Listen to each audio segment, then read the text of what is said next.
Bom dia a todos e todas. Hoje é dia 15 de outubro. Nós estamos abrindo a mesa, a roda de conversa da sala 8 do segundo NC, realizado em 2020. Cada apresentador terá 10 minutos para apresentar seu trabalho e depois, ao final das 6 apresentações, nós teremos 30 minutos de conversa. Então, sejam todos bem-vindos. O primeiro trabalho a ser apresentado será o trabalho organizado pelo Douglas, Fábio e Viviane, tabela periódica, uma abordagem investigativa com intervenção pedagógica para as Olimpíadas de Química no Coltec. Quem irá apresentar? Eu. Posso começar? Pode começar, Douglas. Bom, pessoal, primeiramente, mais uma vez, bom dia a todos. Gostaria de agradecer pela conferência da Maria Emília, que foi fantástica, maravilhosa. E vamos ao tema. A tabela periódica, uma abordagem investigativa como intervenção pedagógica para as Olimpíadas de Química no Coltec. Sobre o tema, né, já ele é bem introdutivo e antes de já introduzir toda a temática, gostaria de me apresentar. Meu nome é Douglas Luciano Guimarães, sou estudante de graduação da UFMG, Química, estou no 5º período e vamos ao tema. É importante ressaltar que a química, a gente parte do princípio que a química é um ramo da ciência que estuda a matéria e as transformações nela existentes. Então, este trabalho, ele relata a importância da aplicabilidade investigativa em sala de aula, na monitoria e vários entendimentos sobre a tabela periódica. Sobre a Olimpíadas de Química, elas são divididas, né? As Olimpíadas de Químicas, elas são em escala local. Essa escala local acontece na escola, é uma competição entre os alunos na escola. Douglas, desculpa te interromper. Você está compartilhando a tela com a gente, os slides? Não. Eu não estou compartilhando a tela. Ah, tá bom. Você consegue compartilhar aí? Espera aí, só um minuto. Eu acho que teve algum probleminha, mas eu tenho todas as anotações aqui. Eu já tenho todo o assunto aqui numa folha mesmo. Você quer ajuda para compartilhar? Não precisa, não. Eu acho que dá para fazer pela folha, não? Você que sabe. Só meu audiovisual aqui. Beleza? Tá bom. Tá. Continuando. Sobre a Olimpíada de Química, ela acontece em 4 diferentes esferas, né? A primeira é em escala local, e na escola, seria tipo uma pré-seletiva entre os estudantes da escola, e seria selecionado para a Olimpíada, que passa para a próxima etapa, que é a regional, que pode ser, por exemplo, a região metropolitana de Belo Horizonte, então, onde escolas da região metropolitana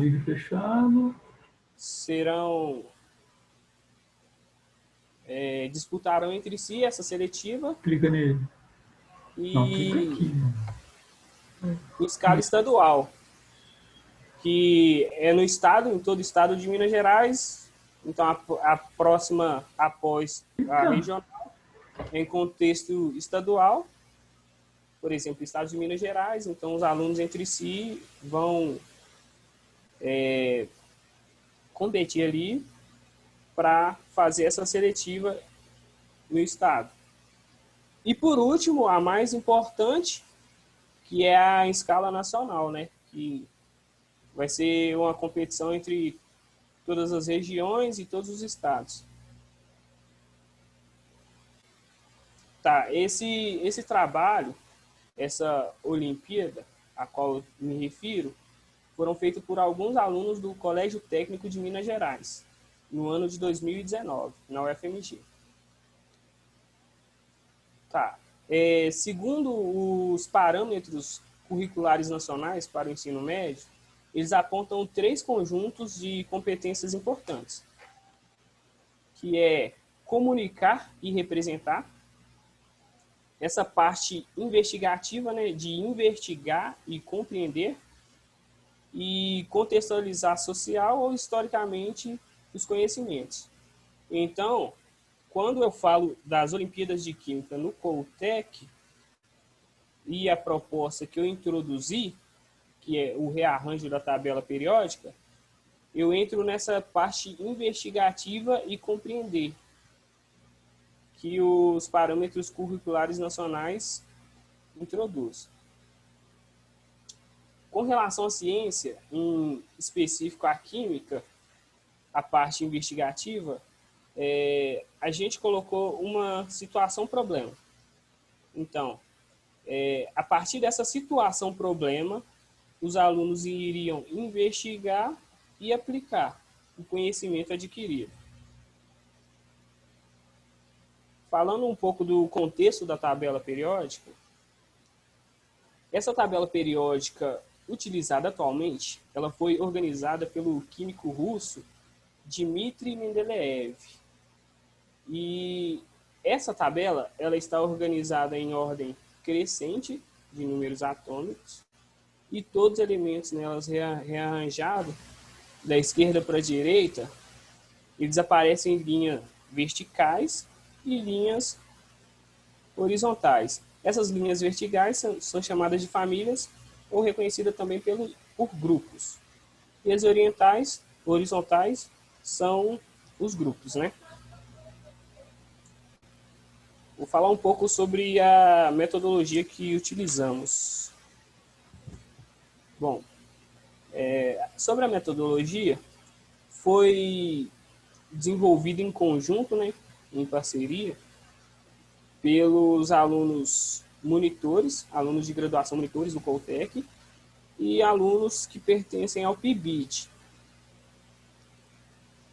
E as atividades, todas elas foram realizadas no Coltec.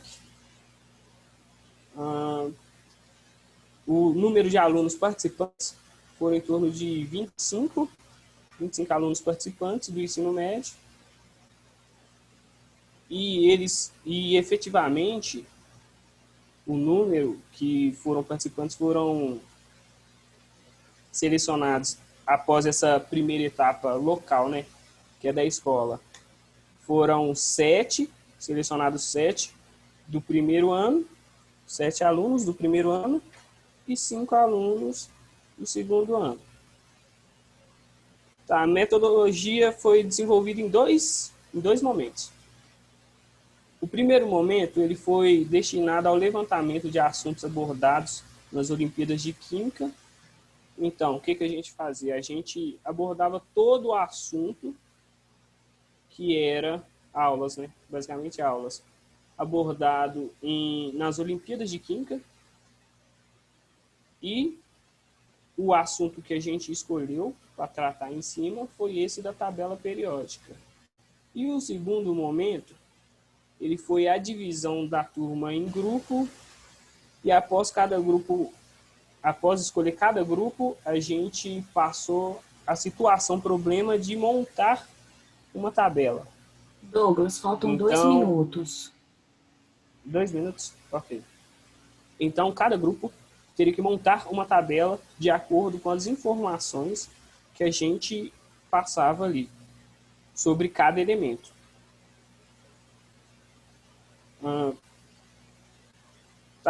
O objetivo disso tudo, qual é o objetivo de propor essa situação de problema aos alunos e pedirem a eles para montar uma tabela? Foi estimular a criatividade e realizar trabalhos como esses com os estudantes de forma eficaz, né? Sendo uma ferramenta eficaz que contribui na construção do conhecimento. além de atuar como uma atividade mediadora. E de consideração final, eu posso dizer que a promoção de recursos didáticos, como a investigação científica, neste caso, pode ajudar no processo de ensino-aprendizagem, exercendo certa relevância no ensino de química, pois desperta interesse dos discentes pelos alunos e pelos assuntos envolvidos nas aulas. No entanto, se faz necessário um mediador que possa orientar. Nesse caso, foi a situação problema de montar uma tabela periódica e proporcionar uma compreensão de conteúdos químicos considerados por muitos abstratos. Eu terminei minha apresentação. Muito obrigado. Muito obrigada, Douglas. Bem, agora nós iniciaremos a apresentação do trabalho da Mariângela. Eu vou ler o título para vocês. O trabalho é um relato de experiência da aplicação de uma sequência de ensino sobre o tema vacinas numa abordagem CTS. Vou fazer um adendo aqui, que esse trabalho foi feito sob minha orientação, ela é me orientando, eu sou coautora desse artigo. No entanto, como não tem nenhum tipo de avaliação desse trabalho, sim é uma roda de conversa para a gente compartilhar essas experiências e essas reflexões, não tem nenhum problema eu ser mediadora desta mesa. Eu gostaria que vocês colocassem as perguntas para os apresentadores aqui no chat para a gente, por gentileza. Obrigada. Pode começar, Mariângela, 10h43. Você tem 10 minutos. Vou compartilhar a tela.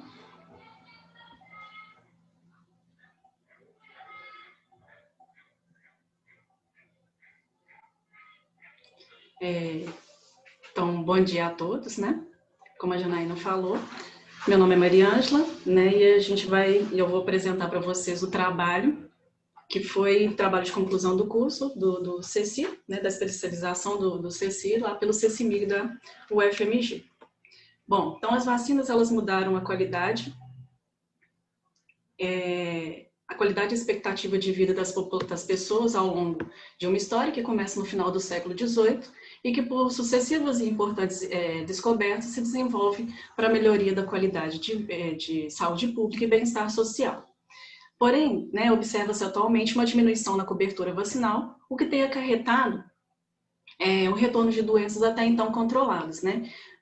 Algumas causas, né, devido a essa diminuição, podemos citar, né, com relação à falsa percepção de que as pessoas têm de que as doenças desapareceram, né, e que não é preciso mais se vacinar, né, a circulação e a influência de fake news relacionadas à vacinação e até mesmo a um movimento anti-vacinação aí que tem as suas implicações. Quando a gente analisa, né, o tema vacinas em sala de aula, muitas vezes ele é abordado de forma conteudista, né, com aulas expositivas, né, quase sempre distantes da realidade dos alunos e não levando a uma aprendizagem, né, eficiente. Então, contrapondo-se a esse modelo tradicional de ensino, vem se destacando, né, o ensino por investigação, e no qual tem também a abordagem que envolve discussões entre ciência, tecnologia e sociedade, em que, de acordo com Strider, né, não basta ensinar apenas os conceitos científicos, desvinculados em torno da realidade dos alunos, fazendo-se necessário um ensino que esteja voltado para fornecer subsídios, para promover uma compreensão crítica e reflexiva sobre o contexto científico e tecnológico e suas relações com a sociedade. Então, dessa forma, né, o trabalho ele apresenta um relato de experiência de uma sequência de ensino, numa abordagem CTS, sobre o tema vacinas, de forma a destacar os aspectos que favoreceram o interesse, a participação crítica e reflexiva dos alunos. Então, o trabalho foi realizado com a participação de 15 alunos cursando o 3º ano do ensino médio, de uma escola pública de Belo Horizonte, em que desenvolvemos e aplicamos uma sequência de ensino sobre o tema vacinas, explorando a análise e discussão de frases, vídeos e textos, e essas atividades elas foram desenvolvidas pelos alunos, né, distribuídos em grupos, durante 8 aulas. E para a coleta de dados, né, o desenvolvimento da sequência ocorreu com anotações de caderno de campo, em que foram relatados os acontecimentos e as observações sobre o interesse, a participação dos alunos nas atividades e como que essas atividades elas propiciaram que os alunos desenvolvessem, né, atitudes críticas e reflexivas sobre o tema. Então, na primeira aula foi compartilhado com os alunos a proposta de trabalho e de imediato foi possível ver que eles aceitaram a proposta de forma positiva, demonstrando interesse, curiosidade, perguntando também como ocorreria o desenvolvimento do trabalho. Para a primeira atividade, né, que ocorreu a análise de frases retiradas da internet, os alunos foram levados para o laboratório de biologia, né, que continha já os cartazes com essas frases afixadas, e eles receberam também um adesivo contendo, né, o símbolo do like e do dislike, em que deveriam, né, pregar nesses cartazes, opinando se concordavam ou não com as frases que eles estavam analisando. Depois foi feita uma roda de discussão, para a socialização dessas opiniões e também para a gente ver com relação ao conhecimento prévio dos alunos. Então, foi possível perceber que, inicialmente, na roda de discussão, as frases elas foram apresentadas inicialmente, mas essa sequência foi completamente mudada devido à participação dos alunos, colocando outros questionamentos, né, também não contemplados nas frases, o que levou a envolver todos os alunos nessa discussão sobre as vacinas. Já na segunda atividade, ocorreu a exibição sobre o vídeo A Revolta da Vacina, em que os alunos assistiram o vídeo, depois eles refletiram, né, utilizando as questões propostas que foram entregues, e depois a gente fez uma roda de discussão. Foi possível, esse tema foi trabalhado junto com o professor de História, de forma interdisciplinar, né, possibilitando uma visão mais ampla, né, e não fragmentada aí do conhecimento sobre esse fato histórico aí.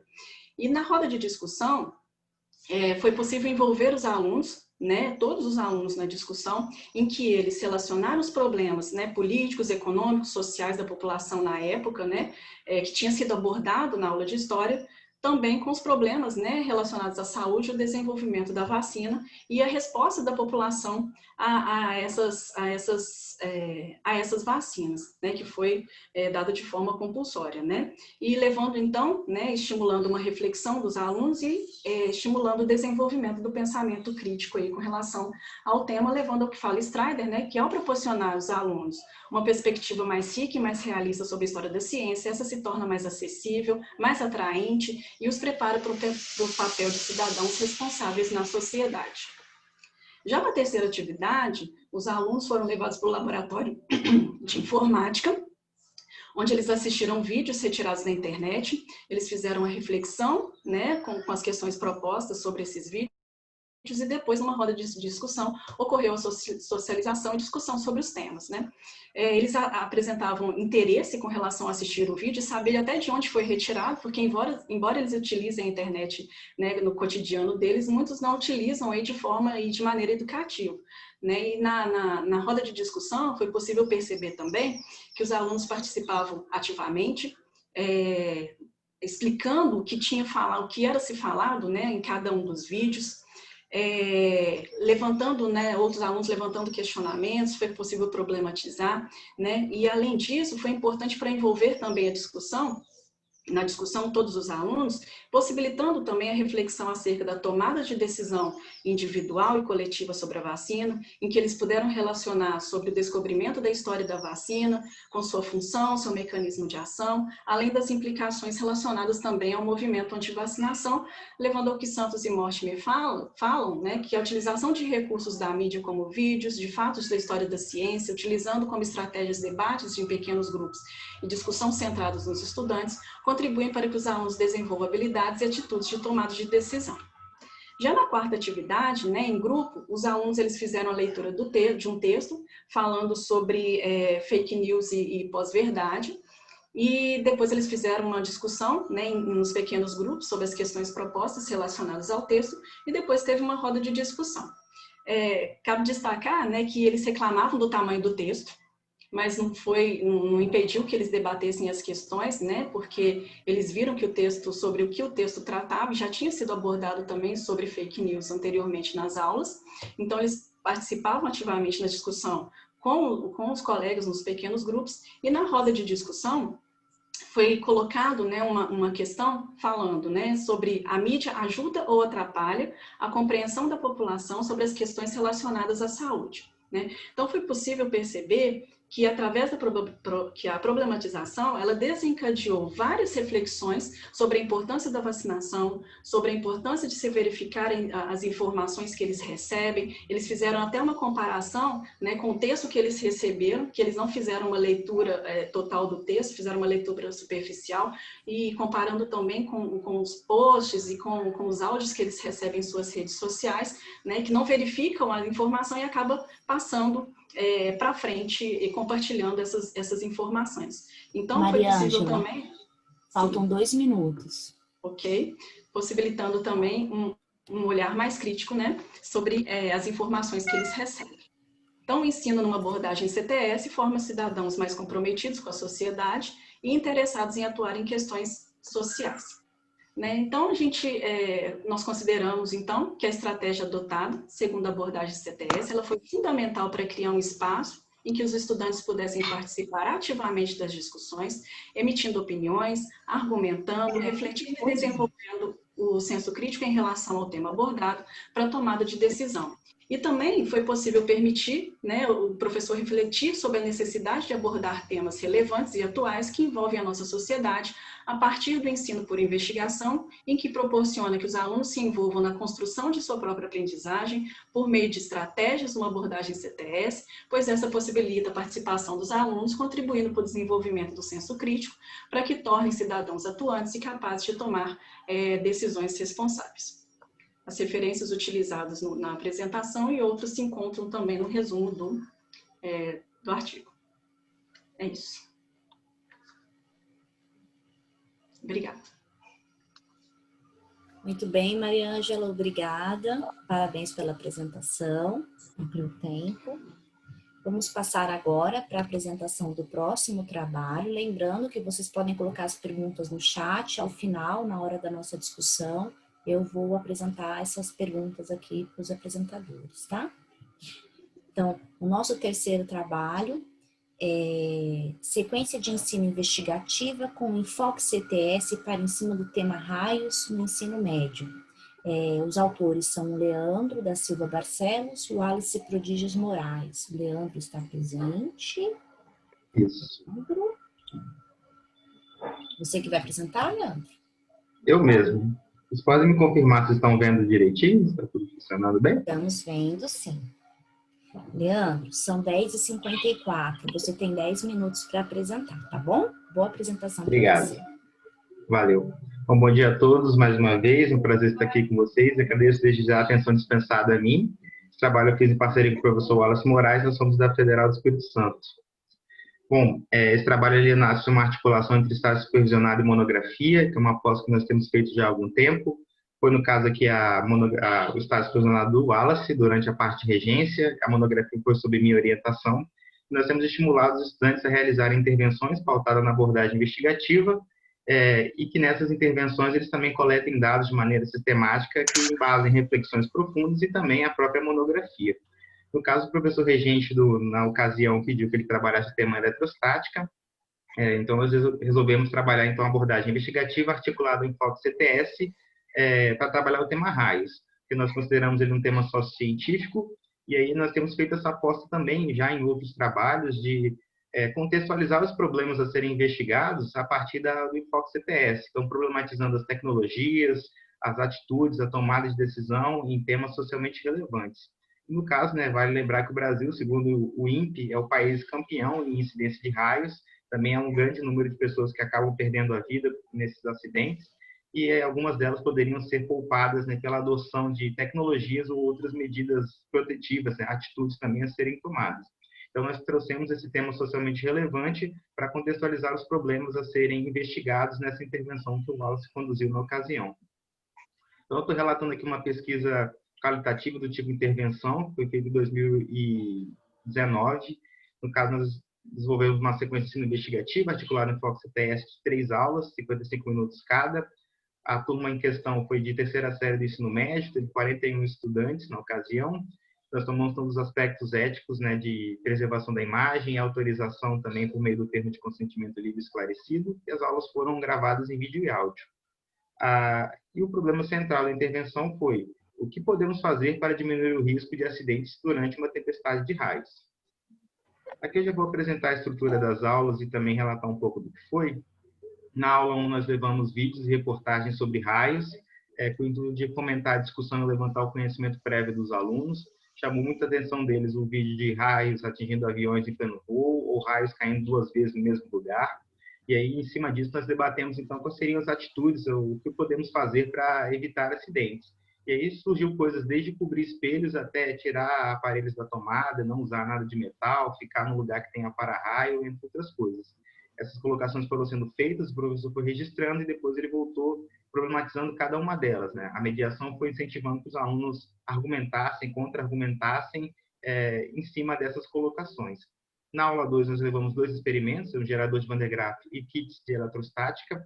Esses materiais ficaram à disposição dos alunos para que eles explorassem, buscando associar o que eles viam no experimento com a formação de tempestades de raios. Em grupos, eles deveriam elaborar modelos explicativos fazendo essa correlação.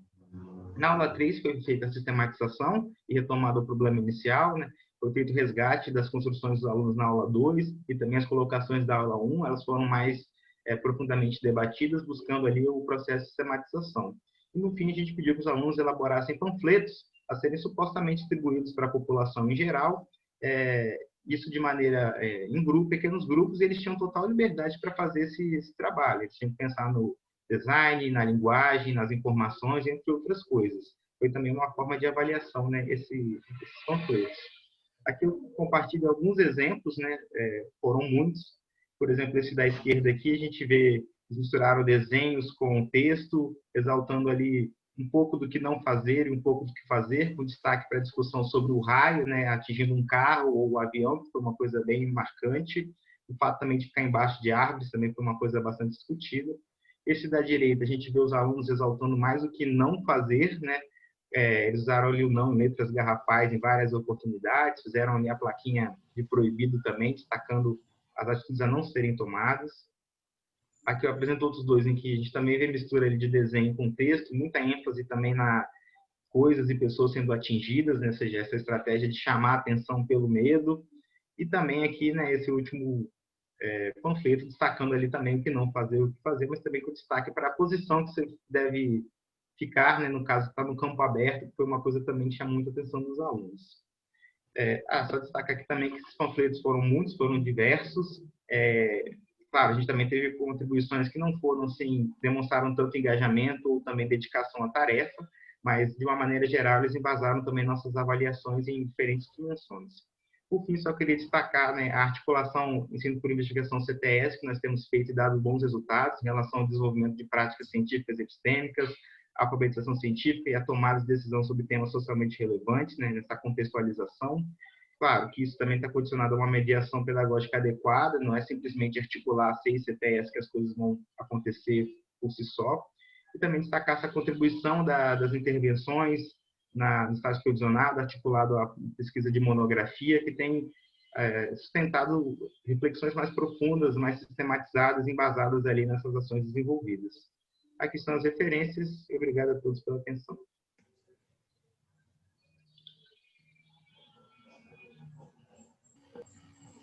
Olá. Parabéns, Leandro. Muito bacana. Gostei da sua apresentação também. Cumpriu o tempo programado. Vamos agora para a nossa 4ª apresentação.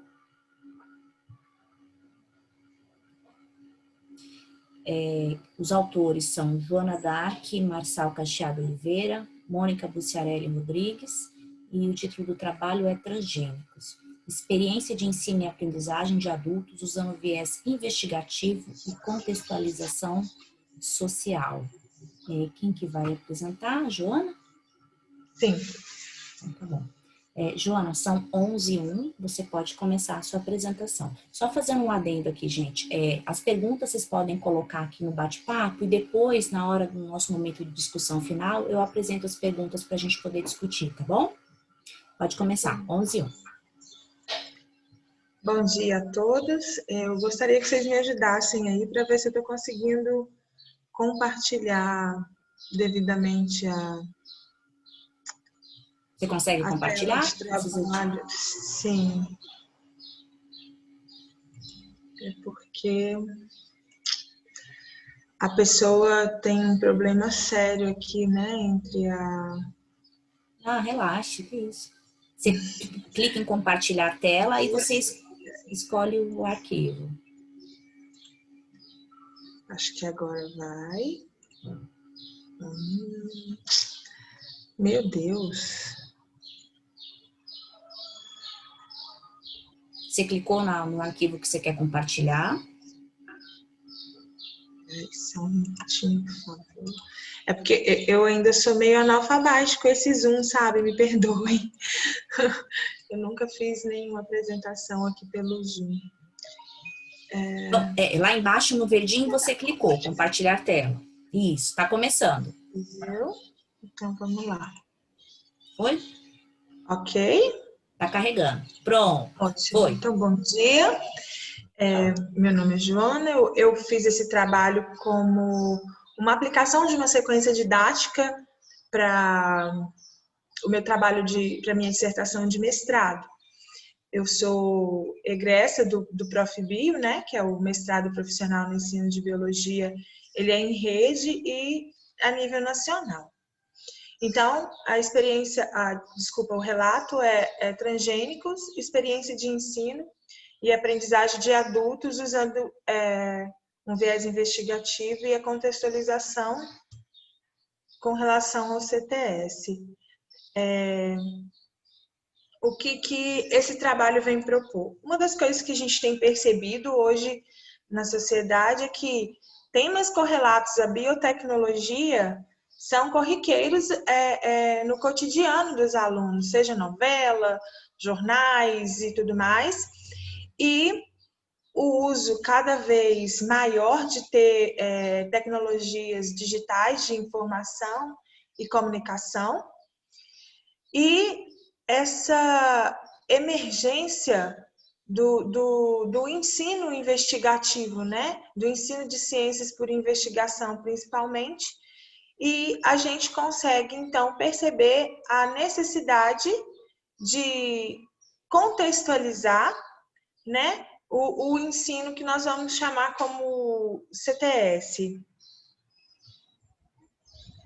Esse trabalho, ele consistiu em construir e avaliar uma sequência didática com viés investigativo, utilizando o pressuposto dos indicadores de alfabetização científica com base no ensino investigativo. E aí nós avaliamos esse processo de construção e aplicação. Os dados foram coletados a partir de observação de campo e questionário pré e pós-teste, e realizamos análise de conteúdo de Bardan para poder avaliar os resultados obtidos. Foi aplicado numa escola pública da rede estadual em Ribeirão das Neves, que é a região metropolitana de Belo Horizonte. Era uma turma de EJA, né, noturno, e os alunos que participaram dessa pesquisa voluntariamente foram 28, com idade entre 53 anos, de ambos os sexos. Com o resultado no pré-teste, o que a gente conseguiu obter? Não diferente de outros resultados de trabalhos que foram pesquisados. Pouco conhecimento com relação ao assunto transgênico, e a grande maioria, assim como a gente viu na bibliografia consultada, tanto egressos do ensino fundamental, como egressos do ensino médio e ingressos em cursos superiores, e às vezes até alguns professores, desconhecem exemplos de transgênico além de soja, desconhecem a tecnologia do DNA recombinante, qualquer etapa que seja da produção de transgênicos, e não sabem citar um outro exemplo da utilização de transgênicos que não seja na área da alimentação. Depois, como resultado, durante a aplicação e avaliando, tanto a partir da perspectiva dos alunos quanto a partir da perspectiva da professora, foi possível perceber que houve uma participação ativa na avaliação, porque foi utilizado um jogo para poder fazer a avaliação daquilo que estava sendo compreendido e desenvolvido. Como a proposta era os alunos produzirem mini vídeos, como está aqui, só que esses mini vídeos eles deveriam propor um transgênico que não existisse ainda, que não se tivesse notícia, para intervir num problema que fosse do contexto deles. Então, eles tinham que levantar um problema que eles achassem que era importante, que era relevante, e propor como solução para esse problema, ou intervenção, um transgênico. E aí, logo no início, nós começamos com um problema e perguntamos para eles qual que seria, como eles acreditavam que um transgênico era produzido. Eles foram divididos em grupos e a partir daí eles fizeram as anotações de como eles acreditavam que um transgênico era produzido. Depois eles levaram essas anotações, entregaram uma professora e fizeram as anotações, compararam, pesquisaram como que acontecia essa produção de fato e realmente, fazendo um paralelo com aquilo que eles tinham proposto. Quando a gente voltou para a aula expositiva dialogada, em que a gente ia aprofundar os conceitos e o conhecimento sobre o assunto, eles estavam mais participativos. A gente teve várias discussões e nesse momento da aplicação tinha surgido a questão do bebê chinês, né, que foi geneticamente modificado. E aí a gente conseguiu, os próprios alunos trouxeram essa questão e a gente conseguiu com maior facilidade introduzir a questão ética, né, do grande debate relacionado à questão dos transgênicos. O que a gente conseguiu obter como produto final que os alunos fizeram? Então, 4 mini vídeos, 2 falavam sobre a intervenção, um com relação ao gene, por exemplo, de espinafre e agrião, para melhorar questões relacionadas à bronquite asmática, e o outro, um transgênico de batata para melhorar a produção de minerais e vitaminas também para a alimentação. Outros 2, a gente conseguiu alcançar um nível de ação investigativa na sua produção, que foi tanto o probiótico e ácido ursólico, e o outro, e a couve, o agrião, com relação à agricultura familiar. A ação investigativa ligada ao CTS do probiótico e o ácido ursólico, os alunos propuseram que se produzisse um transgênico, um probiótico transgênico, que induzisse a produção de ácido ursólico. Por quê? Fazendo uma pesquisa, inclusive em artigos científicos, eles descobriram que pessoas que, numa publicação recente de uma revista internacional de microbiologia e saúde, elas têm dois gêneros de bactérias do microbioma intestinal em menor número quando elas têm problema com depressão ou problemas no sistema nervoso. E pesquisando sobre o alecrim, o ácido ursólico, ele produz uma ação antidepressiva muito semelhante à fluoxetina.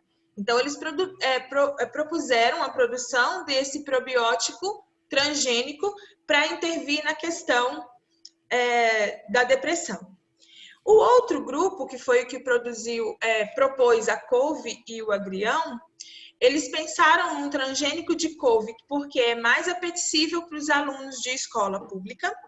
Pensaram que ele seria para incentivar a agricultura familiar e porque existe uma lei na merenda escolar que fala que 30% de toda a verba da merenda tem que ser destinada para a compra de produtos oriundos da agricultura familiar, que, segundo eles, ajudaria a diminuir o monopólio das grandes empresas hoje, que são as maiores produtoras de transgênicos. Além de que eles se preocuparam com uma questão social também muito importante. A maioria das crianças de escola pública hoje tem na merenda escolar a refeição mais completa em termos de micro e macronutrientes do seu dia. Então, essa preocupação deles tanto na questão da couve quanto na questão do probiótico, eles alcançaram um nível de investigação e uma contextualização das necessidades, dos problemas que estão ao redor deles, que foram eles mesmos que detectaram, com os avanços tecnológicos que a ciência vem propor. E aí, Joana, faltam 2 minutos. Desculpe. Não, tudo bem. Na questão pós-teste, nós vimos o quê? A melhora nas avaliações formais que eles fizeram, com uma média de mais de 70% dos alunos da turma tendo uma melhora nas questões que avaliavam sobre conceitos relacionados à biotecnologia.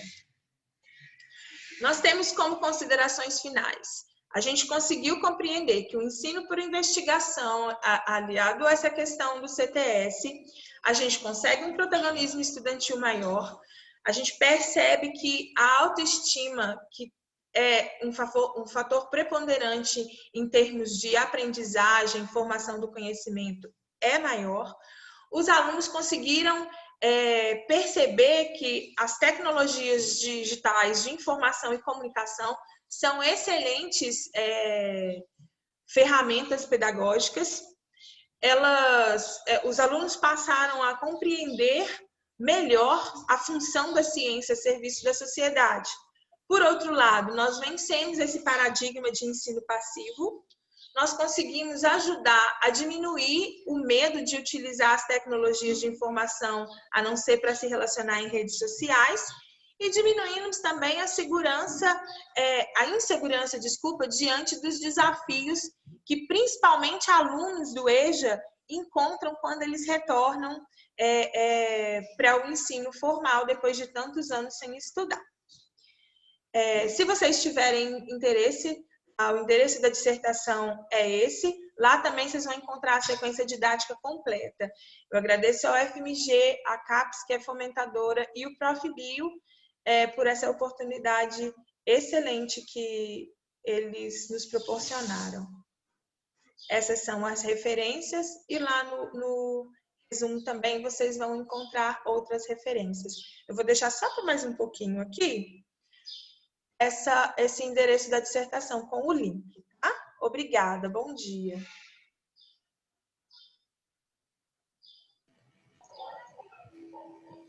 Ok, Janaína? Obrigada, Joana. Obrigada, viu? Parabéns pelo trabalho. Pessoal, se vocês quiserem colocar o link dos trabalhos de vocês, podem utilizar o bate-papo. Acho que seria uma boa oportunidade para vocês compartilharem os trabalhos de vocês, além do resumo, tá bom?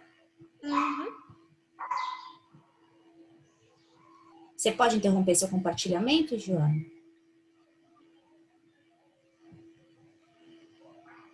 Pronto. Muito bem, gente. Não esqueçam, pessoal, coloquem as perguntas de vocês aqui no chat. No momento de discussão, eu vou trazer essas perguntas para o grupo, tá bom? Nós vamos agora para o quinto trabalho. O quinto trabalho é semelhanças e diferença entre a concepção pedagógica freiriana e a perspectiva do ensino por investigação. Os autores são Josiane Valéria Fritzenroel, acho que é isso? Juliana Cristine, Tatiana Comioto e Ivani Lawal.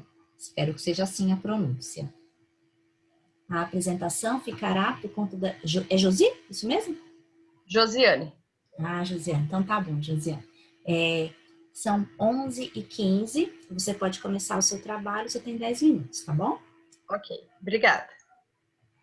Se precisar de ajuda no compartilhamento, me fala. Acho que vou conseguir, deixa eu ver. Foi. Estão conseguindo ver? Sim. Então tá certo.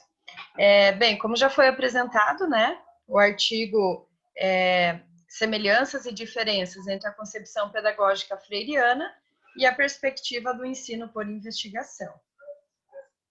Deixa só eu ver aqui se está no... Tá.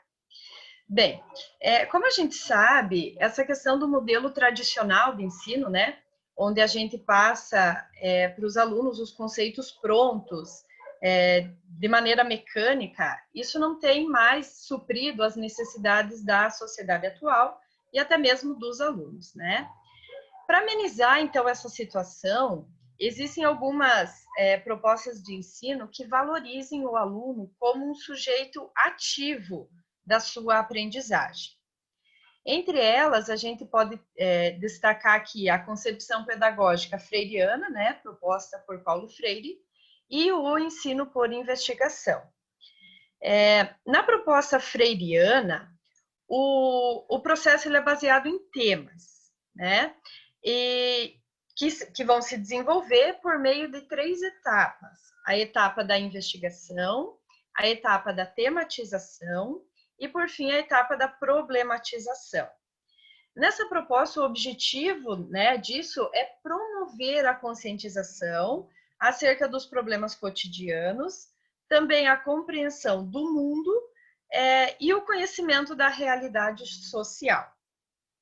Já a perspectiva do ensino por investigação vai possibilitar aos alunos que eles tenham uma maior reflexão, discussão, argumentação, né, sobre aquilo que eles estão aprendendo, porque vai permitir que os alunos pensem, levando em consideração a estrutura, né, do conhecimento que eles já têm, falarem, evidenciando os seus argumentos e os conhecimentos construídos, lerem, entendendo criticamente o conteúdo lido, escreverem, mostrando autoria e clareza nas ideias expostas.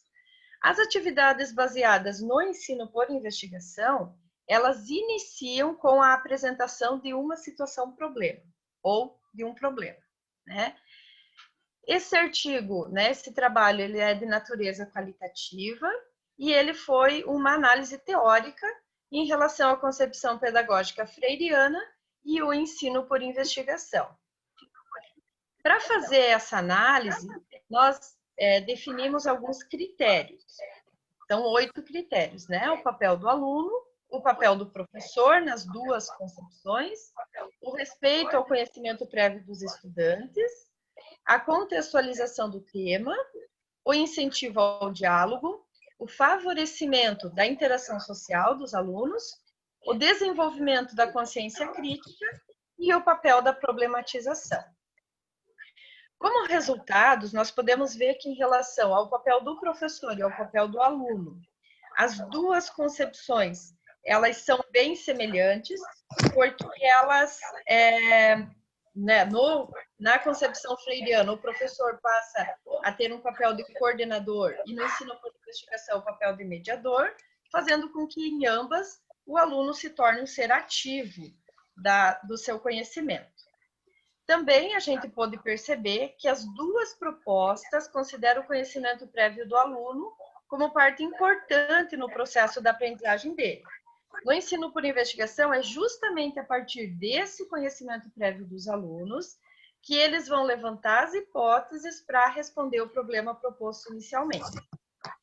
Em relação à conscientização, as 2 propostas vão valorizar o desenvolvimento da consciência crítica por parte dos alunos durante todo o processo da aprendizagem deles. Sobre contextualizar, as 2 propostas são muito semelhantes, porque as 2 levam em consideração que o tema trabalhado tem que fazer parte do dia a dia do aluno, fazer parte do cotidiano dele. Em relação ao diálogo, tanto na proposta freiriana como na concepção investigativa, considera-se isso uma ferramenta muito importante para a construção do conhecimento, além de contribuir para o pensamento crítico, para a evolução do pensamento crítico. Outro aspecto bastante comum entre essas 2 concepções é em relação à interação social, porque para eles, né, essa interação vai ser bastante importante porque vai facilitar a aprendizagem deles, uma vez que muitas vezes os alunos aprendem conversando com os colegas, né? A única divergência que encontramos foi em relação ao problema. No ensino por investigação, o problema normalmente parte do professor, mas também, claro, pode ser proposto pelo aluno, mas é ele que vai dar o norte para a investigação, é ele que vai iniciar a investigação no ensino por investigação. Já na concepção freiriana, o problema não tem essa bagagem de iniciar a investigação. O problema, na perspectiva freiriana, é quando o aluno vai deixar a visão ingênua dele sobre um determinado assunto e vai passar a ter uma visão mais crítica, que será capaz até mesmo de transformar o contexto em que ele vive e a sociedade, desenvolver essa criticidade que a concepção freiriana tem muito forte, né?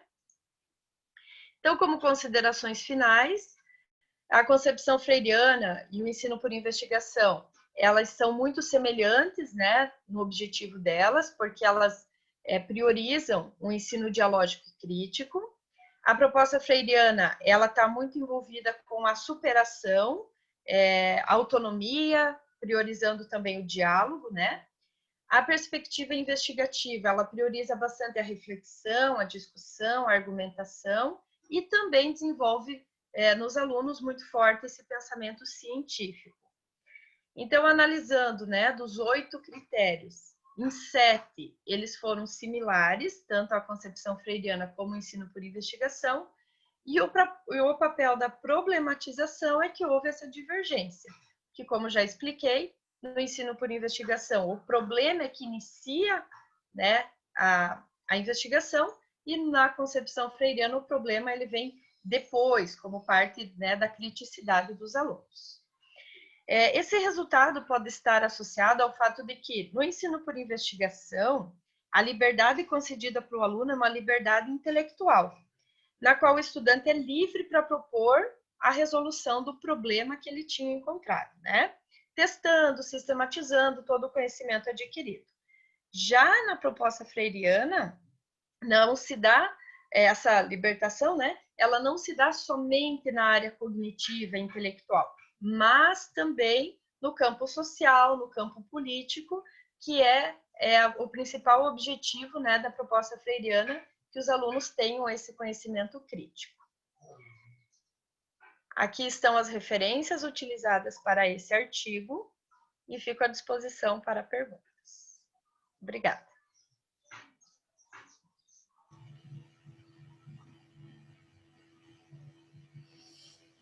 Parabéns, Josiane. Você poderia, por gentileza, interromper o compartilhamento da tela? Muito bacana esse trabalho, viu? Só estou tentando descobrir aqui, acho. Espera que eu consigo. Será que deu certo? Interrompi para você, tudo bem? Tudo bem, ótimo. Então tá. Obrigada. Você atendeu o tempo, aí quando eu vi que você já estava encaminhando, eu nem falei que faltavam 2 minutos, eu falei, tá encaminhando para o final. Ainda sobrou 1 minutinho aí. Parabéns pela apresentação novamente. Vamos agora para o nosso próximo trabalho. Não esqueçam, pessoal, coloquem as perguntas aí no bate-papo e no momento de discussão eu vou apresentar essas perguntas para o grupo para a gente discutir, tá bom? O trabalho final agora, o 6º trabalho do dia de hoje, o título dele é Círculos de Ciências, um diálogo entre a concepção problematizadora de Paulo Freire e o ensino de ciências por investigação. Ele é de autoria da Janice Alexandra de Oliveira Silveira. Janice, achei. Bom dia. Bom dia, Janice. São 11h25, você tem 10 minutos, tá bom? Obrigada.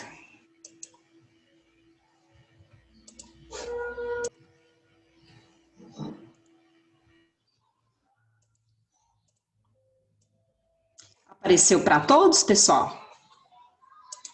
Sim, está aparecendo.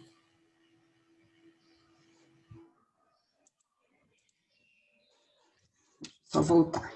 Tá.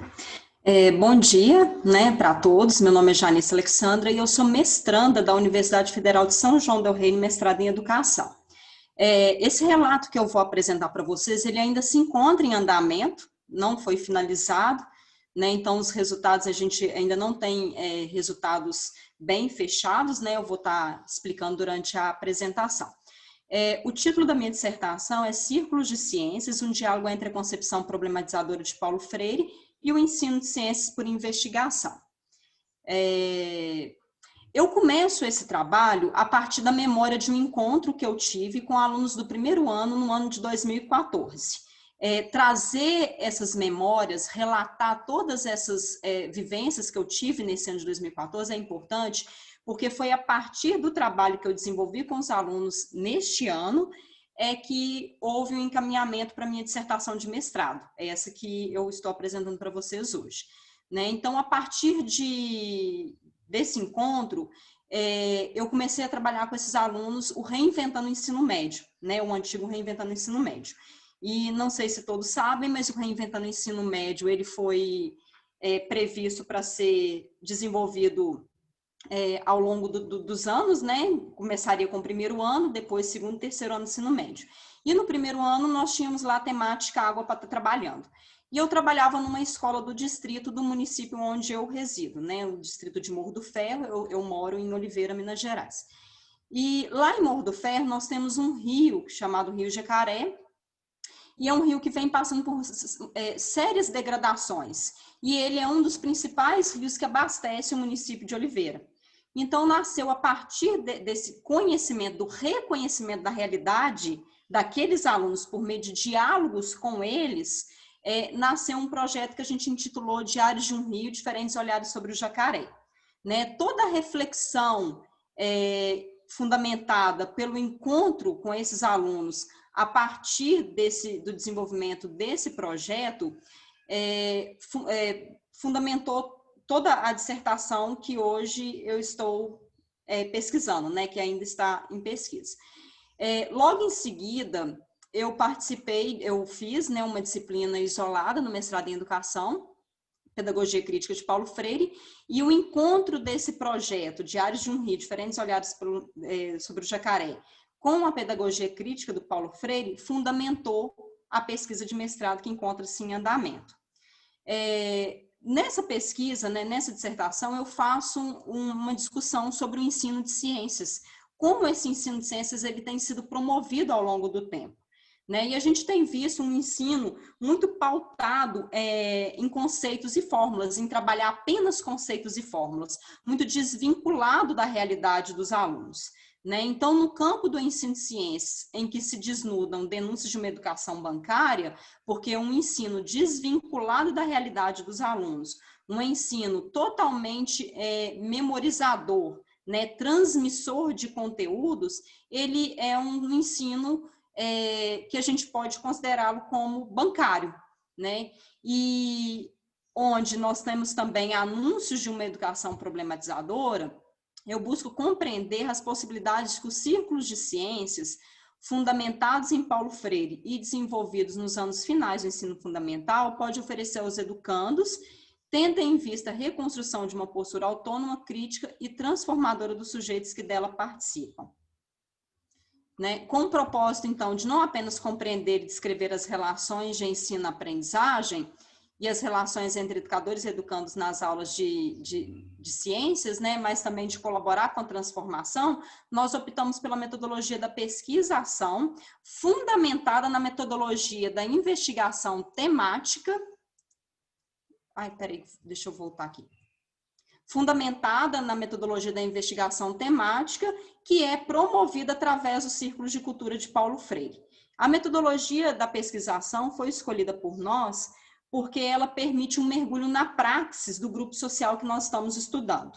Né? E como instrumento metodológico, a gente vai estar utilizando esses círculos de cultura de Paulo Freire, no qual a gente denominou como círculos de ciência, porque nós estamos recriando os círculos de cultura, e os círculos de cultura de Paulo Freire são embasados pela metodologia da investigação temática, onde você pesquisa ali um universo temático daqueles alunos relacionados à realidade deles, o cotidiano deles, para poder iniciar as problematizações.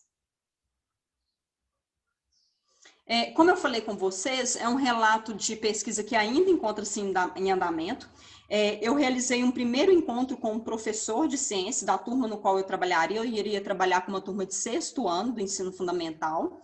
Né? E esse encontro com esse professor se deu no final do ano passado, onde a gente discutiu algumas temáticas, como, por exemplo, a representação do professor de ciência, como o professor de ciência ele tem sido representado na escola e na sociedade, como tem sido as formas de ensinar ciências na escola, né? Como a gente debateu as diferentes formas de ensinar ciências. Essas diferentes formas de ensinar ciências, a gente trabalhou com imagens, né? A partir daí, nós levantamos as principais temáticas, né? E depois a gente debateu também o que significa ensinar ciências para aquele professor, o que significava ensinar ciências para ele. E aí a gente trabalhou com algumas frases para poder desenvolver essa temática com ele, né? E aí também levantamos algumas temáticas com esse professor.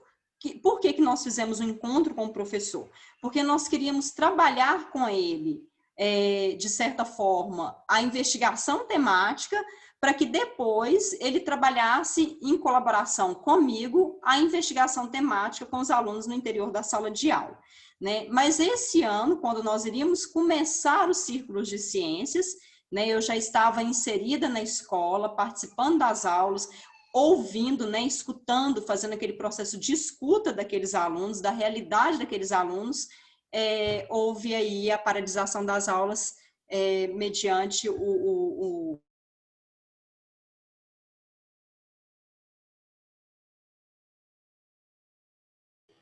Janice, parece que seu áudio fechou.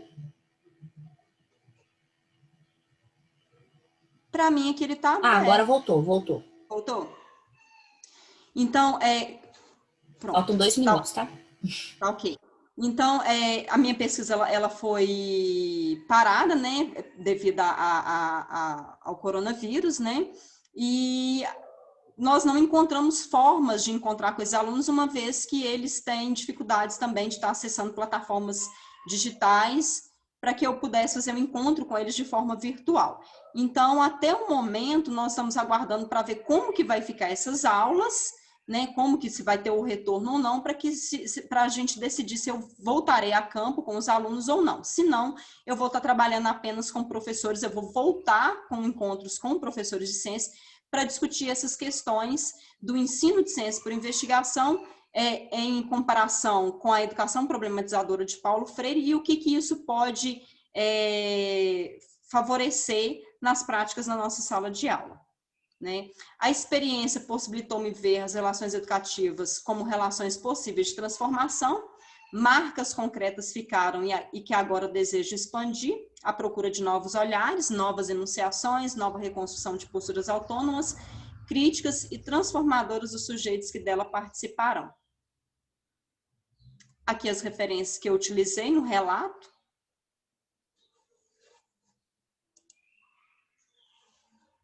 Muito obrigada.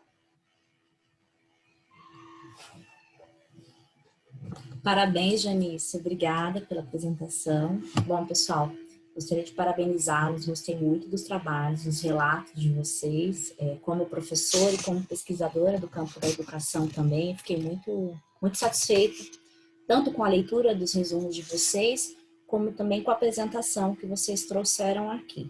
Eu achei muito interessante a forma, né, a organização, a forma como foram encadeadas as apresentações, da primeira até a última, porque essa visão freiriana no final, ela deu amarrou tudo com um laço, né? Um laço bonito, ficou bacana. Eu tenho um percurso muito interessante, eu entrei no ensino de ciência por investigação e aí eu fui para abordagem CTS e quando eu vi eu estava lá no Paulo Freire, encantada, né? Então, meu percurso da especialização e do mestrado, ele traz esse ensino por investigação, CTS, e no final eu fui para o Paulo Freire. Gostei muito dessa nossa mesa, gostei bastante dessas reflexões. Se vocês tiverem os links dos materiais que vocês produziram, por gentileza, coloquem aqui no bate-papo, tá bom? Bom, eu vou passar agora, são 11h35, nós temos 25 minutos de discussão, e eu vou começar a trazer primeiramente as perguntas que foram colocadas aqui no chat, e se sobrar tempo eu coloco as minhas perguntas também para não extrapolar o tempo de vocês, tá bom? Eu vou começar com a pergunta, vou localizar aqui. Se eu esquecer de alguma pergunta, pessoal, por favor, depois podem interromper, tá? Pergunta da Ivani para o Douglas. Como foram feitas as discussões das outras etapas?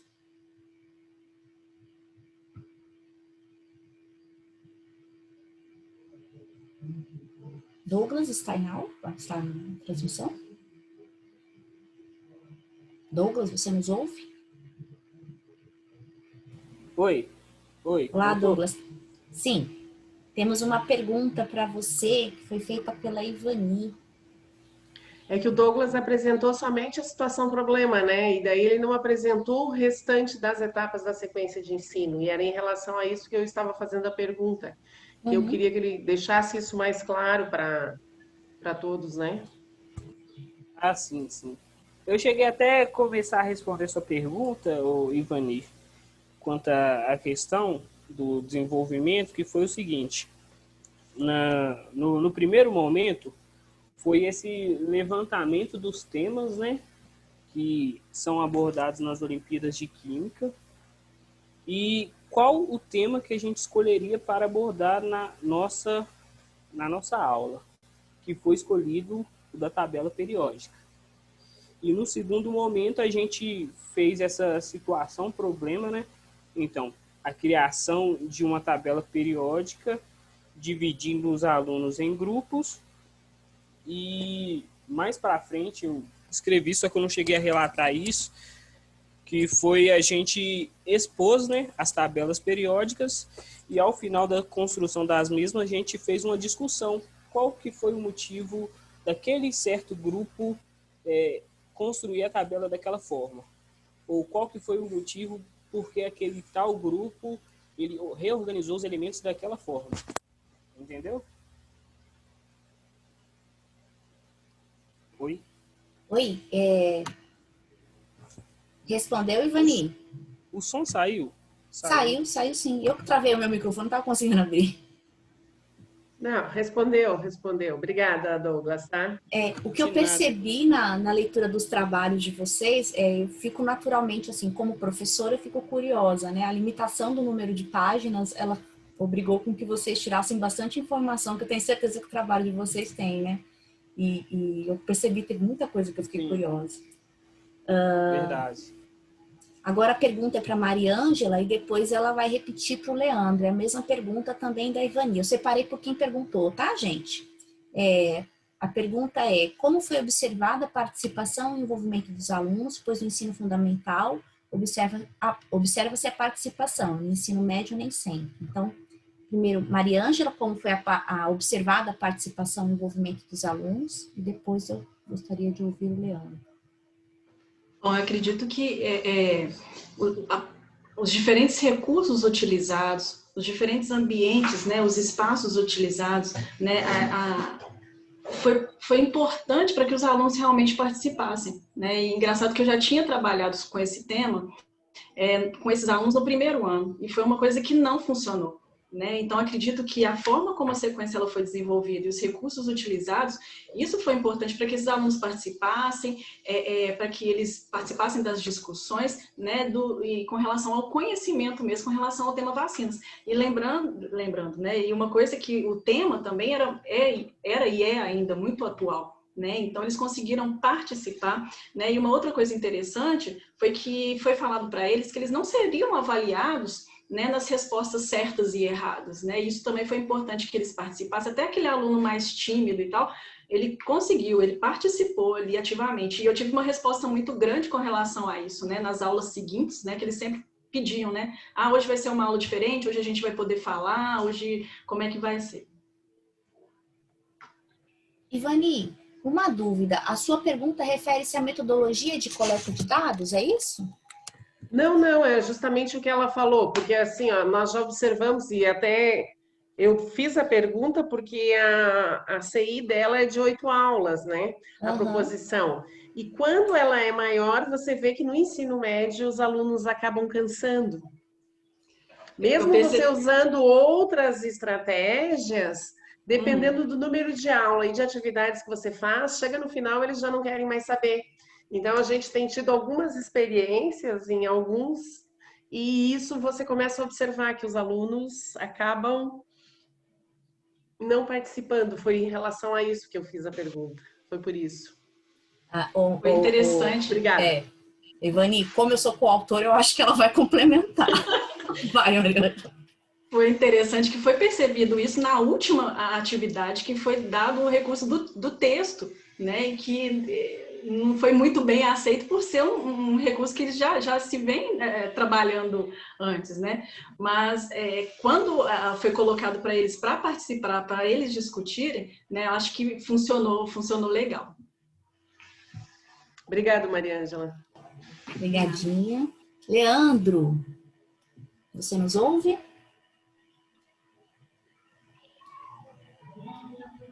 Oi, sim, vocês me ouvem também? Sim. A pergunta da Ivani para a Maria Ângela também vai repetir para você. Como foi observada a participação e o envolvimento dos estudantes?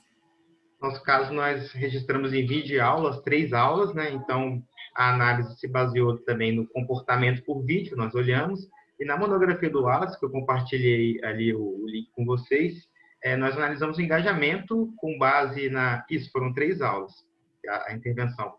Nós analisamos o engajamento com base em Faria e Weiss, né, na perspectiva trifacetada de comportamental, atitudinal e cognitivo. Então, essa análise está melhor lá, né? Não tive tempo de comentar isso tão a fundo. E aí, como eu comentei, mais era em relação a esse engajamento. Ele oscilou muito de acordo com a mediação pedagógica, que nós também analisamos. Então, quando as perguntas foram abertas, a gente viu um engajamento maior. Perguntas fechadas, conteudistas, o engajamento foi menor. Como eu falei também, nós tínhamos uma turma de 41 adolescentes do 3º ano do ensino médio. É difícil que todos participem igualmente, mas nós vimos por meio do vídeo que muitos alunos não falaram, né, nas interações discursivas, mas mostraram-se atentos às discussões, em silêncio, acompanhando as conversas dos colegas e também comentando entre eles. Mas a fala, efetivamente, de todos os 41, eu acredito até que seja impossível que isso aconteça numa aula de 55 minutos, que nem dura 55.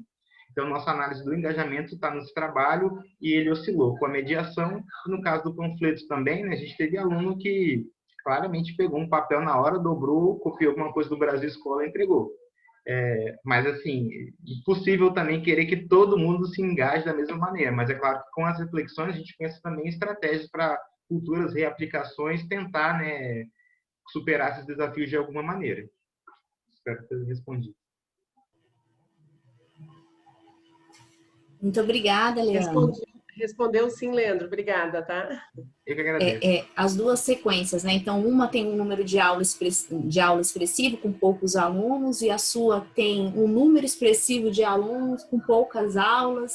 E a questão, o que promove maior e menor engajamento dos alunos, achei muito interessante essa sua reflexão, né? Dentro do ensino de ciência para investigação e da abordagem CTS, é legal a gente ter esse olhar. E ele surge só com a experiência, né? Foi o que a Ivani comentou. Quando a gente tem uma sequência muito grande, então, com experiência, né? Com a nossa experiência em sala de aula, a gente consegue ir refinando essas intervenções, né? Na nossa prática docente. Achei bem interessante isso. Até porque, como a turma não era nossa, né? O professor cedeu as aulas, ele cedeu 3, né? Naquela ocasião. Então, a gente também fica, às vezes, à mercê disso. O que dá para fazer com o que eu tenho, né? Exato. Bom, a próxima pergunta também da Ivani vai para a Joana. Joana, você nos ouve? A Joana? Sim. Tá. A pergunta é o seguinte: você fala em pré-teste e pós-teste. Estava avaliando a aprendizagem? Os dois são os mesmos, pré e pós? Eu fiquei curiosa, Joana, durante a leitura do seu trabalho, que, né, a gente teve essa questão da limitação, eu vou complementar essa pergunta da Ivani. Eu fiquei com aquele, mas o que mais aconteceu? Me parece que você coletou bastante dado, né? Bastante, além do pré-teste e do pós-teste, você tem muito dado para analisar aí. Eu fiquei bem curiosa. Então, primeira coisa, você estava avaliando a aprendizagem, como é que foi essa questão do pré-teste e pós-teste? E eu queria que você falasse dos outros dados também, que eu fiquei curiosa. O que você realmente analisou, tá bom? Sim, no pré-teste a gente avalia mesmo os conhecimentos prévios que eles têm, mas assim, de uma forma mais sistematizada, no sentido de que a gente utilizou como metodologia para a dissertação. Porque os conhecimentos prévios que nós avaliamos dentro da sequência didática são os que são dados na primeira aula, quando a gente questiona como eles acreditam que um transgênico é produzido. Aí esse pré-teste vai falar, é um questionário mesmo para fazer uma sondagem e comparar com outros dados, desculpa, com outros dados da bibliografia. No pós-teste, o que nós avaliamos sobre a aprendizagem, eu utilizei as avaliações formais, que foram as avaliações bimestrais. O pós-teste, ele, na verdade, é uma avaliação da aplicação da sequência didática, mas traz a perspectiva dos alunos. Eles avaliam 6 momentos da sequência didática, então eles vão avaliar primeiro o levantamento de hipóteses, que foi o primeiro momento quando a gente levanta os conhecimentos prévios deles. Eles avaliam apontar um problema para a produção do transgênico, avaliam a aula expositiva, o jogo e como foi pensar e elaborar o transgênico para intervir no problema que eles levantaram.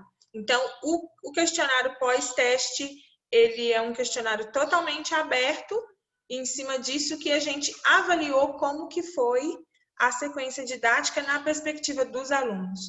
E, na hora de fazer a análise, eu triangulei com aquilo que eu observei no meu diário de campo, de observação. Respondi a pergunta? Não, eles não são o mesmo. Aqui fala se os dois são os mesmos, né? Não são os mesmos. O pré é um levantamento prévio do conhecimento deles. O pós é uma análise sob a perspectiva deles para poder triangular com o que nós coletamos das avaliações com o que eu coletei do meu diário de bordo. Eu tenho uma pergunta adicional, posso? Pode. Deixa eu só complementar um pouquinho. Acho que a Joana esqueceu de dizer que, além disso, ela tinha as avaliações formais da prática docente dela, que esses dados também entraram na... É que eu fiz a questão em relação ao pré-teste e o pós-teste, porque ela estava falando em aprendizagem. E quando a gente fala, principalmente quando você fala em termos de aprendizagem e usa o termo aprendizagem significativa, o pré-teste e o pós-teste, ele entra como o mesmo instrumento de medida. Então, já me indicaram que, em vez de utilizar os termos pré-teste e pós-teste, eu usasse outros para não associar com aprendizagem significativa, principalmente o pessoal que trabalha dentro dessa área, nessa linha, já faz essa relação. Obrigada, tá, Joana, pela resposta, mas era em relação a isso. Desculpe, Janaína, tá? Não, a complementação. Eu ainda estou com uma dúvida, Joana. Você fez o pré-teste e também fez o levantamento de conhecimento prévio nas intervenções, foi isso? O pré-teste, ele era... para a gente, como eu falei, analisar, comparar com o que a gente já tinha de pesquisa realizada. Uhum. Esse não faz parte da sequência didática, ele faz parte da metodologia de avaliação da sequência didática. Agora, a sequência didática tem esse problema, que é o quê?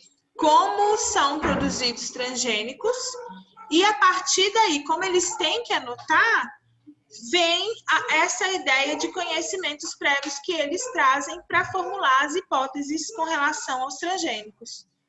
Deu para entender? Deu para entender. Tem um pouquinho de barulho aqui dos cachorros.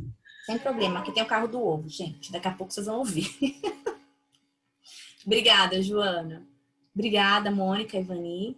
Agora eu vou passar para a pergunta da Joana. A Joana está perguntando para a Mariângela se houve alguma sondagem sobre a cobertura vacinal dos alunos que estavam realizando a atividade e posteriormente.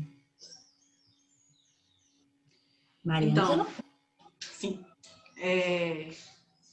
Como eu tinha dito antes, né, eu trabalhei com esses alunos no primeiro ano, fiz um trabalho com eles sobre esse mesmo tema, e que não deu certo, em que eu verifiquei realmente que muitos deles não tinham nem caderneta de vacinação, muitos deles falavam que não iam se vacinar mesmo, porque devido a, sei lá, porque dói a picada, ou porque dá reação, ou por N situações.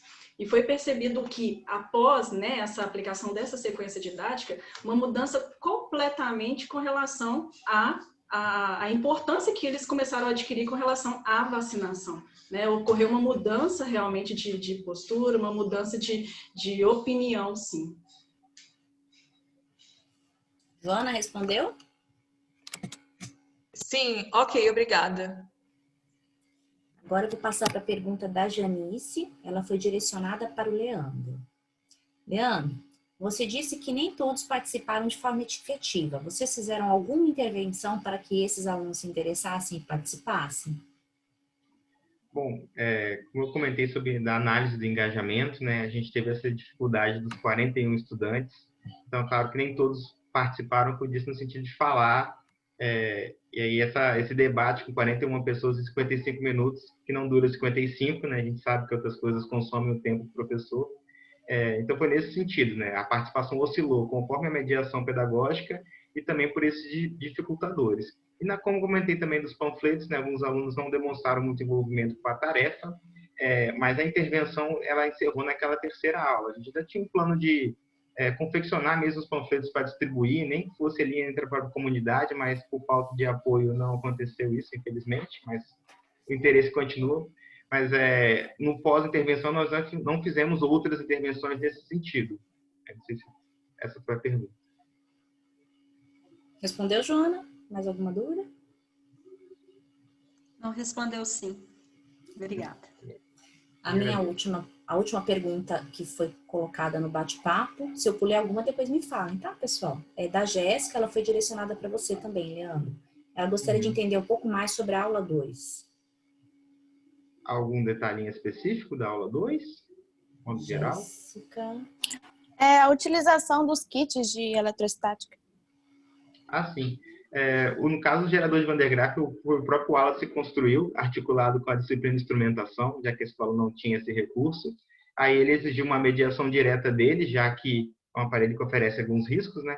Os kits, eles foram distribuídos. Tinha um eletróforo, se não me engano, é esse o nome, aquele aparelho que você atrita ali com a lã e depois faz as faíscazinhas, se não me engano, é esse o nome. Então, esse material ficou à disposição dos alunos para eles explorarem durante toda a aula, ficou na mão deles, é isso, cada grupo individualmente ali, espalhados pela sala, dentro do possível também, né?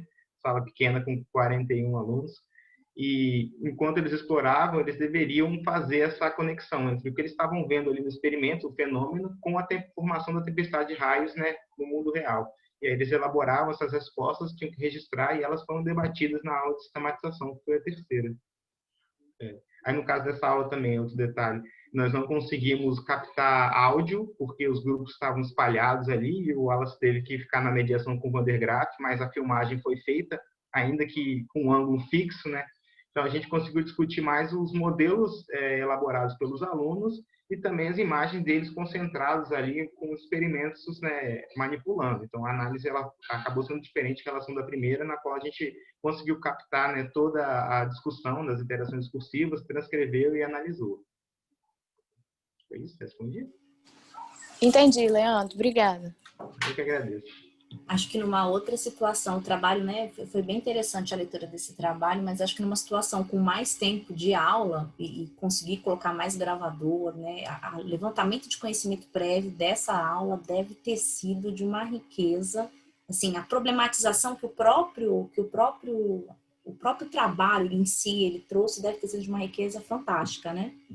Foi assim, na monografia, quem se interessar dar uma lida, na primeira aula nós transcrevemos boa parte dela nos episódios, e aí como você colocou, por exemplo, na discussão de atitudes, cobrir espelho, que é uma coisa a galera mais antiga fala, e os próprios alunos, o Wallace se devolveu e falou, mas vocês acham que faz sentido mesmo, ajuda? Aí os alunos começaram a discutir, eu acho que é só o brilho, talvez reflete e o pessoal se assusta. Não, mas aí é brilho, é relâmpago, é trovão, ou é raio? Então essa discussão conceitual começou a surgir também.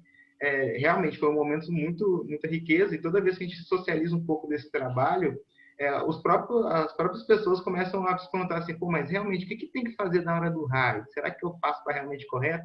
Então é um tema que chama muita atenção, e como eu falei dessa articulação CI-CTS, né? Quando a gente traz um tema socialmente relevante para ser investigado, os alunos veem realmente que o conhecimento, aí até o Eikenhard traz isso, né, de como que eu preciso daquele conhecimento não para aprender a matéria e passar de ano, mas para uma situação que eu possa vir a me ver nela, né? Caso tempestade de raios, que todo mundo já presenciou algo nesse sentido. O relato desse seu trabalho, né, tanto a leitura quanto a apresentação, me remeteu a uma situação, eu não lembro se foi no ENSI ou no CECI, é o mesmo curso oferecido pelo CECIMIG, né, mas com uma reorganização, mudou o nome, é o curso do CECIMIG lá, de especialização. E nós estávamos planejando, os tutores e a coordenação, uma atividade investigativa para desenvolver com os nossos alunos no encontro presencial. E, na ocasião, havia passado uma reportagem sobre o que fazer em caso de raio, se você tiver um carro e não. E aí explicaram errado no jornal, na televisão, não sei se foi da Rede Globo, explicaram errado o que deveria ser feito e isso daí suscitou uma atividade investigativa depois. Achei muito bacana, porque até os nossos cursistas pensaram, peraí, tá explicando coisa errada. Quais são os conceitos que as pessoas precisam para poder compreender? Então, essa familiaridade do seu relato com a experiência que eu tenho foi interessante. Obrigada. Eu tenho ainda 3 minutos e eu vou pedir para tentar fazer 2 perguntas aqui. Uma para a Josiane e outra para a Janice. Josiane, primeiro para você. Como eu disse, esses 2 trabalhos que vocês apresentaram ao final, ele amarrou os trabalhos anteriores que nós tivemos, falando do Freire, do Paulo Freire e do ensino de ciências por investigação. Josiane, você me ouve? Josiane? Você me ouve, Josiane? Josiane? Tem mais outras 2 aqui. Eu vou ver se ela responde, mas você pode continuar com a pergunta. Pode ser, então tá. Janaína, tá? Temos esse trabalho participantes aqui. Tá bom. Esse trabalho, o trabalho de vocês na leitura, ele trouxe um diálogo muito grande com o meu percurso, como eu disse, também com a minha dissertação. Inclusive, ele possibilita uma releitura do meu mestrado, né, da minha dissertação, de como analisar esses dados a partir do que vocês trouxeram. Eu queria saber como é que foi esse critério, como que vocês estabeleceram os critérios para comparar o ensino por investigação e a abordagem do Paulo Freire, aquele quadro que vocês apresentaram.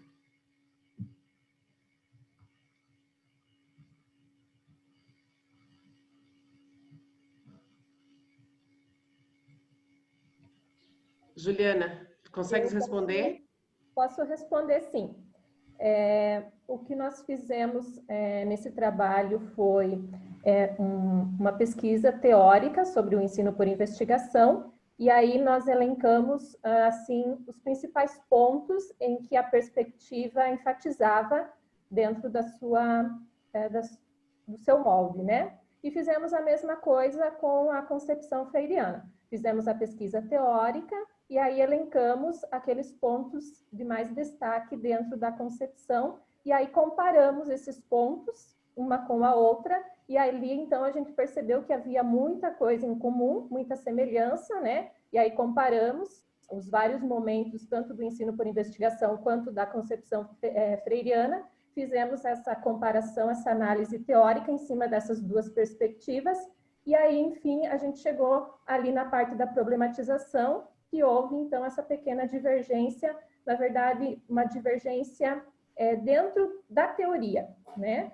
E elas são bastante similares, elas se encontram em vários momentos, mas no caso do ensino por investigação, ele é voltado mais realmente para a construção do conhecimento científico em sala de aula.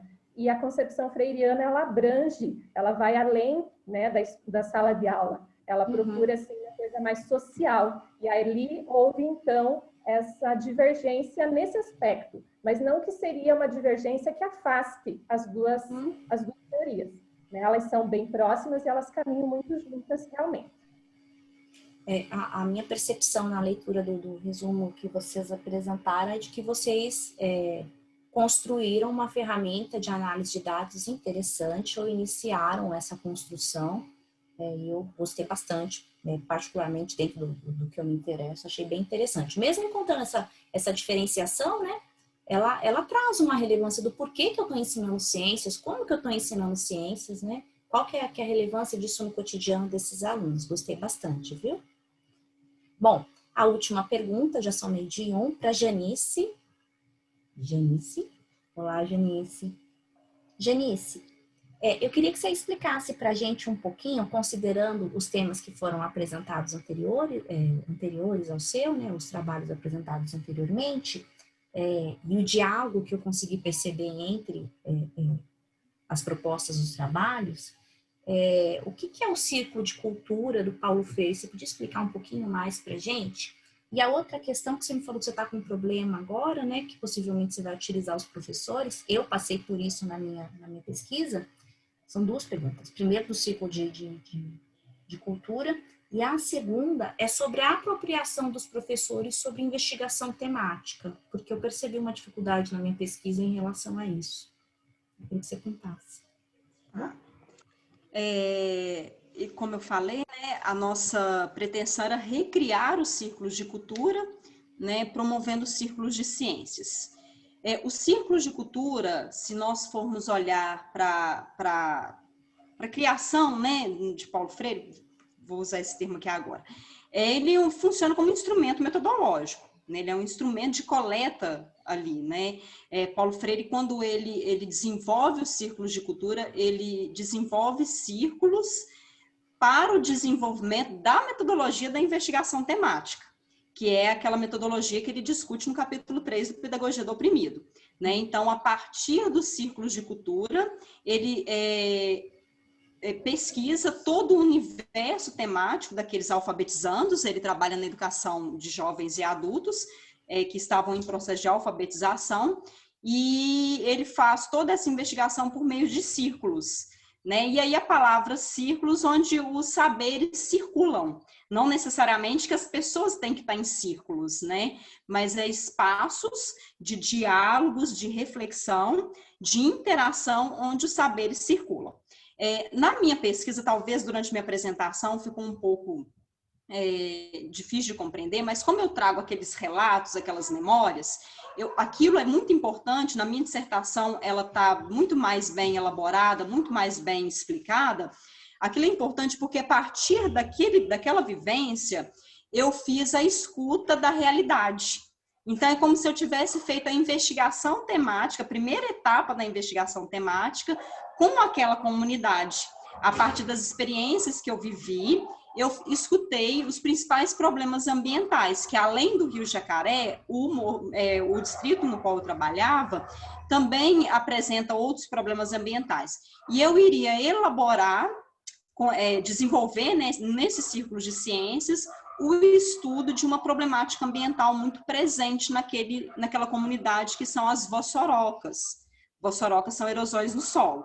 Então, a partir das vossorocas, porque as vossorocas e Morro do Ferro são tão importantes que elas apresentam uma lenda que está relacionada a uma praga de um padre.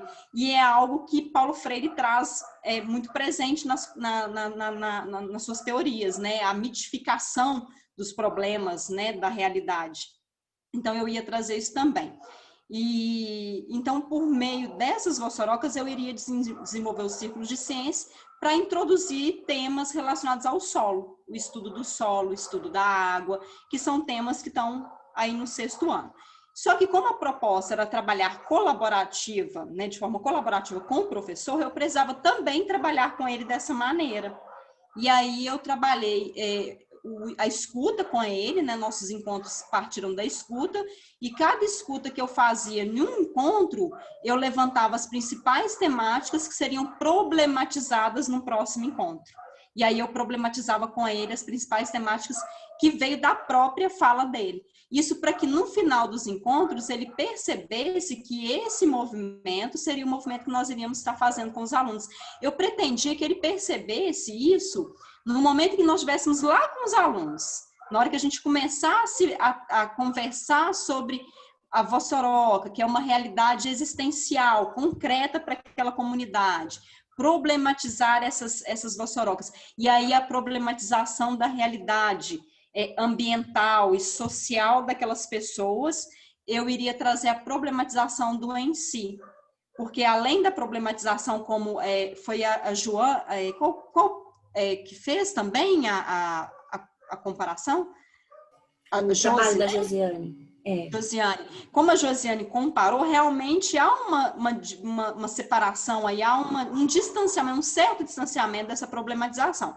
Mas aí, por meio da escuta já realizada, né, e aí eu traria a vossoroca como uma temática, né, como um tema gerador, e aí a problematização no em si, ela serviria para problematizar essa vossoroca em termos de conteúdos, em termos de conteúdo das ciências.